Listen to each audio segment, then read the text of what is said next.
What's up, everybody? Welcome to Podcast Now. I'm Alex. This is another Smashing Pumpkins video, and we do these every other Sunday on our channel where I talk about all things the Smashing Pumpkins. I kind of rank songs. I've done reviews on all of their albums. I want to start something different on this video, as you've seen from the title. This is going to be the first video where I rank every single song the Smashing Pumpkins have basically ever done. I'm going to be starting with their newest album and going backwards. I'm going to be doing No Past, No Future, No Sun today, and in 2 weeks I'll be doing Monuments to an Elegy. I'm going to rank every single song on those albums. We'll talk a little bit about those songs. Now, I've gone into great detail, literally reviewing each of these songs on their own video when I actually reviewed the album. So I'm not going to totally go over the songs. I'm just going to give a basic ranking from worst to best, and they're not always all worst, and I want to talk about that a little bit with this album first. What I was noticing when I was going through it, I've listened to this album quite a few times, and the more I listen to it, the more I listen to the songs, the more I listen to them actually with like headphones on. The first couple times I listened to this album, I feel like I listened to it just on speakers on my computer.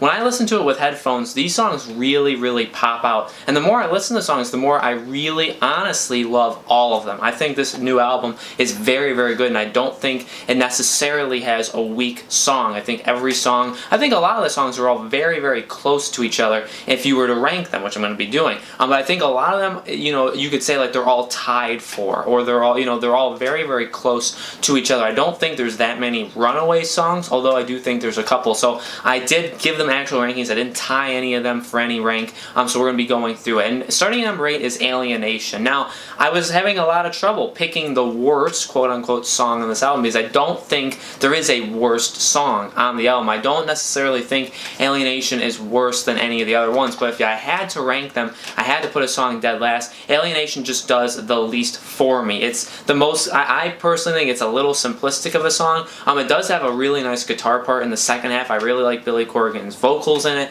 but just overall, I think each of the songs does something a little bit fancy, does something a little bit different, and kind of the new age Smashing Pumpkins, and this song I feel like just does the least. I don't necessarily think it does nothing. I think there is things that make this song unique and make it really good, but I don't think it necessarily stands up to the other songs on the album. Number 7 is Marchin' On. Now, this one again was kind of hard. This one, number 7, and number 6 is Knights of Malta. These two songs I think could be flip-flopped. I don't necessarily have a clear ranking, although I did put Marchin' On at number 7. I like this song a lot. When I'm ranking them right now, literally I don't necessarily have anything bad to say. Marchin' On I think is a very good song. I really like the guitar work. I really like the actual progression of the guitar, like the actual patterns that they're playing. I think it's really cool. Like, it's not the most fancy guitar work we've ever gotten from them. It's not like very solo heavy. It's not, like Billy Corgan just shredding the guitar, but it's a nice little different kind of things. And like I said in the review, he sounds genuinely like angry, like more energetically angry when he's singing the lyrics. I think honestly that's the only thing that comes off a little bit different is the way he does sing and the way his voice sounds on this song. Definitely sounds the most different of any of the other songs on this album. And to be honest, I think that's what's holding it back, because while I have it kind of almost tied with Knights of Malta, I do think it's on the the second half, the second tier songs on this album. I think the other songs are much better than this one. But overall I really like the song. I don't think there's anything bad with it. I like how different it is. I like that it's more of like a punk, not really a punk rock, but just like a rock song just hitting you on. And it's a really cool song overall. I just don't think it's all that special. Knights of Malta is kind of on the reverse. Okay, now Knights of Malta I really am having trouble placing, because to me, the first time I listened to the album, Knights of Malta was by far my least favorite, by almost like a mile.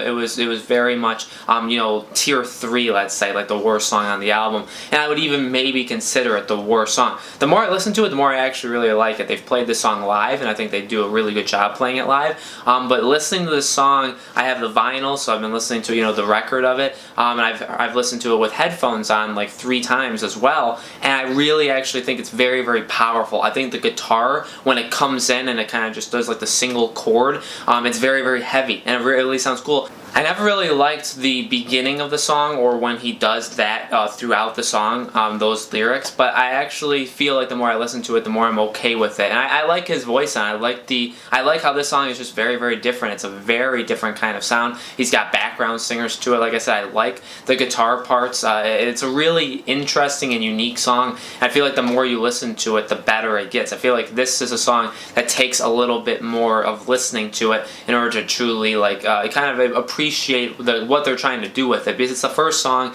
It's a little off-putting, I think, the first time you listen to it, and like I said, I would have put it dead last at first, but now I think it's a little bit higher, and I think it actually could go higher in the future as well. Number 5 is Solara. I like this song. I think it was a good song to come back with. I think it's an overall, just all-around very solid song. I think a song number 5 out of 8, and also with what I was saying, how they're all kind of roughly around the same level as each other. I think there's nothing wrong with it. I think it's a perfectly solid spot to put Solara, because honestly I feel like Solara is a perfectly solid song. I don't think there's anything about it that makes it the Smashing Pumpkins' best work. Okay, I reviewed this song specifically when they first put it out, and playing it live, it does sound better live. It sounds a lot better live. It sounds more powerful, but it does sound pretty powerful not live too. I like the guitar hook. I like Billy Corgan's vocals. I mean, I like the drums. Like it's just a really solid rock song. It's pretty, it doesn't really do anything overly special, but it's just very, very solid. And so, there's not much to say bad about it, and there's honestly not much to say good about it. It doesn't have anything that makes it, it doesn't try too hard like Knights of Malta does, I think, which in a way holds it back, but it's also not super, super boring and kind of simplistic like Alienation. I'm not saying Alienation is boring, but like in that kind of vein, so I think that's where I honestly would put it.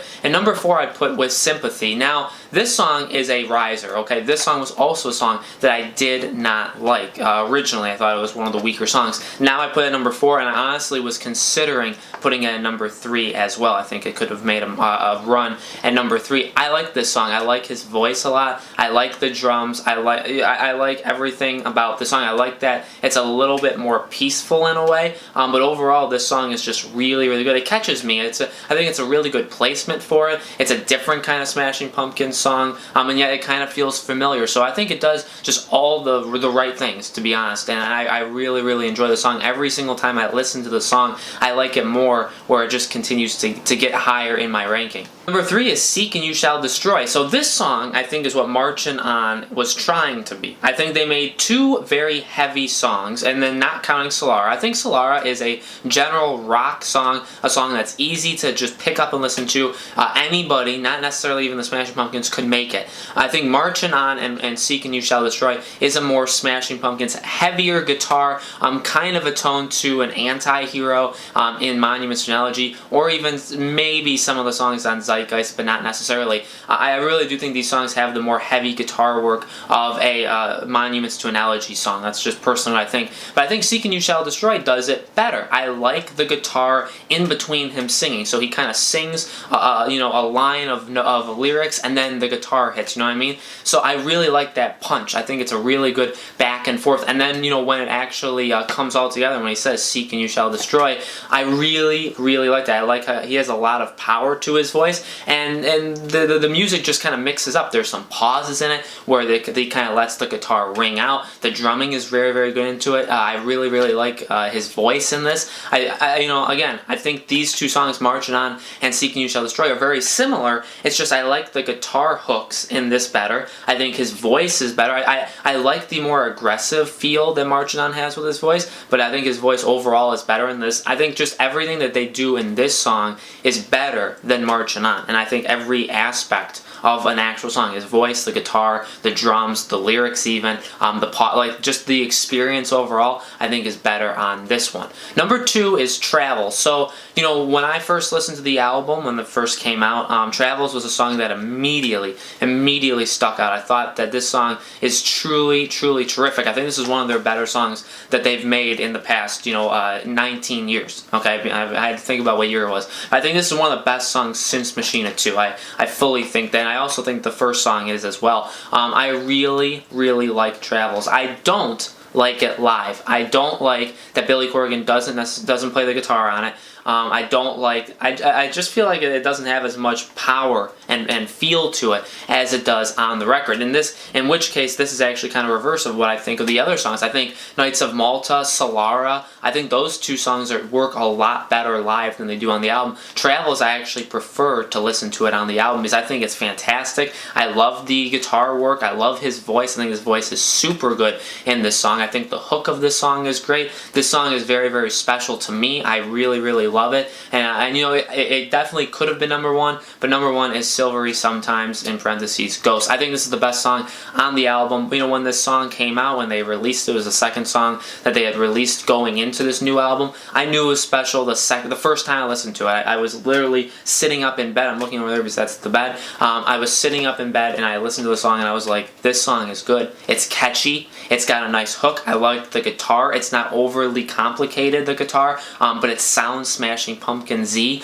I love his voice in this. I mean, this song, it's got a nice guitar feel. It's got a nice feel with his lyrics. It's got a nice feel with his voice. I really, really, really love this song. I think this is probably the best song that they've done. I would maybe even say that the best song in Travels is definitely in like the top 5 since back in Machina 2. Now there's other songs. There's songs on Monuments. There's even songs on Zeitgeist I truly, truly like, and there's songs on Oceania that are fantastic. But I think Silvery Sometimes and I think Travels are in like a top 5 since Machina 2. But Silvery Sometimes could even be number 1. I really, really love this song. I think it's the best song on the album. Again, this song also isn't the greatest live. It's better than Travels is live, but I don't think it's as good as Knights of Malta or Solara. So I don't think it's as good as those two, but I do like Silvery Sometimes live as well. I just don't think it's the greatest. So that is my ranking of every song on No Past, No Future, No Sun, Volume 1 of however they worded this album. We'll get Volume 2 in 2019. That's very exciting. Guys, let me know in the comments below